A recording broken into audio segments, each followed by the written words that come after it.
Well, welcome inside Flames TV live at the Intermission, brought to you by your Alberta Ram dealers as we recap what was an eventful first period of this hockey game against the Nashville Predators as the Calgary Flames look to continue their win streak. But back and forth, plenty of opportunities on both sides of the ice here in that first period. Let's show you a little bit of what took place. And the highlights are almost so long, so we kind of expedited them, if you will. And let's take a look early in this hockey game. One of the best early chances came from Johnny Gaudreau. Just chips this over top of the net. UC Saros was there.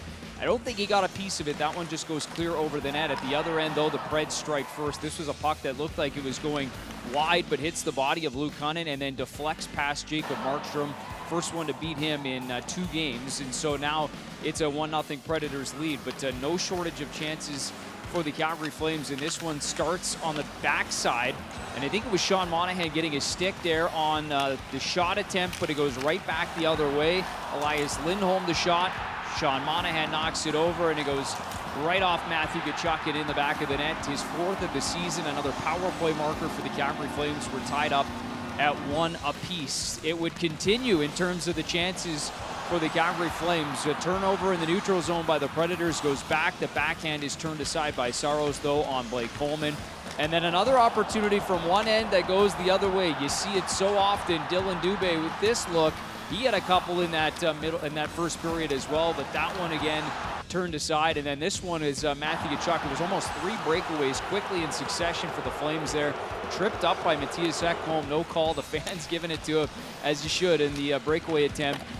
But nevertheless, it stayed 1-1. Now back the other way, and it's Nashville that would find one here late in the first period.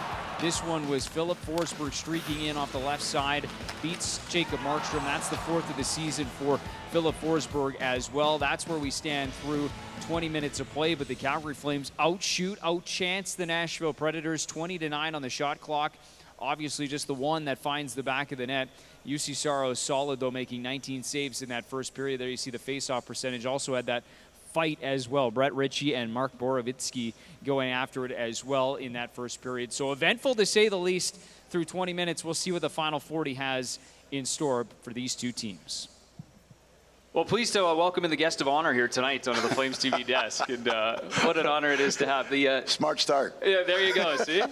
Learning something. Maybe, you are. Terry Chris joins us, the head coach of the 1980... And it's great because we got the photo. 1989 Stanley Cup champions. There you take a look. There's the one my grandchildren say, was that really you? That was me. That was you. Somebody just told me that maybe you were still trying to hunt down that jacket. I can't find it. Can't find the jacket, eh? Doggone it. Whoever has it, they probably burned it by now.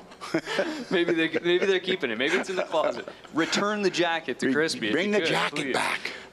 Congratulations, by the way. Thank you. Announced your retirement at the end of this hockey season, and it's been a run. Maybe just take me through what the emotions. We were just talking. It is a bit of a whirlend, but what's it been like? We were chatting before we come on. I said, you know what? There comes a time, and we've been blessed, my wife and I. We've only known the hockey world. We've been in a hockey family, so in reality, we've been so blessed with that. But there comes a time when you know that if a little bit of the fun goes out, not that the fun went out, but the pandemic with everybody else, the COVID, et cetera. The challenges. Yeah, thank you. Yeah. And it was time.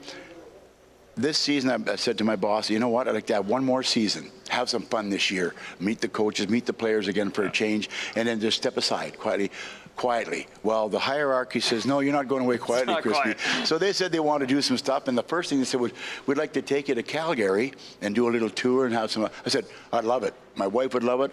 Our 3 children, our 10 grandchildren are all here. Heck, why not? So we're here having some fun with it, and it's time to do it. Yeah, well said. And what about coming back to Calgary? I mean, what every time you do it? You know what? Not to be a egotistical rat or whatever, but the biggest thing is that when I look at the picture behind over yonder, and I think of how blessed I was to coach those guys and that team. And people always ask me, and coaches ask me that, you know, I said, no, you know what coaches should be thankful for? The team that was built for them, because I stepped into a team here that, and I always go back, I had young guys like Roberts and Newey and Fleury and going on, but I had veterans, and if we had a problem in the dressing room or in practice, I didn't have to go in and scream and holler and yell all the time and peel paint off the wall. I'd call in Al McGinnis or Lanny McDonald or Pepe or Hunter or whoever, the veterans, and they'd say, Coach, leave it with us. And the next day, it would be solved. So when you come back, that's a pretty good feeling when I think about that team. that won the Cup in '89. And that connection never goes away, right? The players, the city. Always. It'll be there. It's your first. And I mean, when that final buzzer went and the guys went over the glass or the boards to celebrate and whatnot, it doesn't sink in. And I always remember when I was with Philadelphia and won the first Cup as a player in 1974, and Freddie Shero was our coach. And we won it. And then about 2 days later, we're having a banquet or something together. And Freddie stood up and said, you know one thing I'll tell you guys? You will not realize what you just accomplished 2 or 3 days ago until 10 years down the line. And you know when it really hits in? When you're out of the game, you're no longer a player. He was dead on right. Oh, that's great. And then the broadcasting career. It's been over 20 years, and you had the mic in your hands, and you've had the headset on.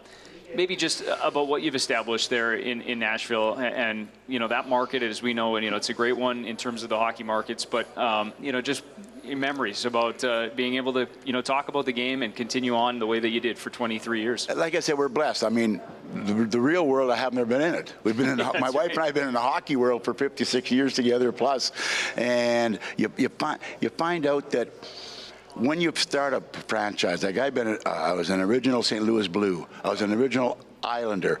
I was original Tampa Bay Lightning, the coach for them. Now I'm an original Nashville Predator. And all the things like raising children and watching them grow and watching them come, and that's what Nashville has been. When we first went there, it wasn't a hotbed, but we were lucky enough to be part of it and growing, and now it's just exploding. I went to a Stanley Cup Finals. Our city loved it, and they'd like to repeat it again. But what it is the trip is the best part of it all, the whole journey, and it's been wonderful for our family.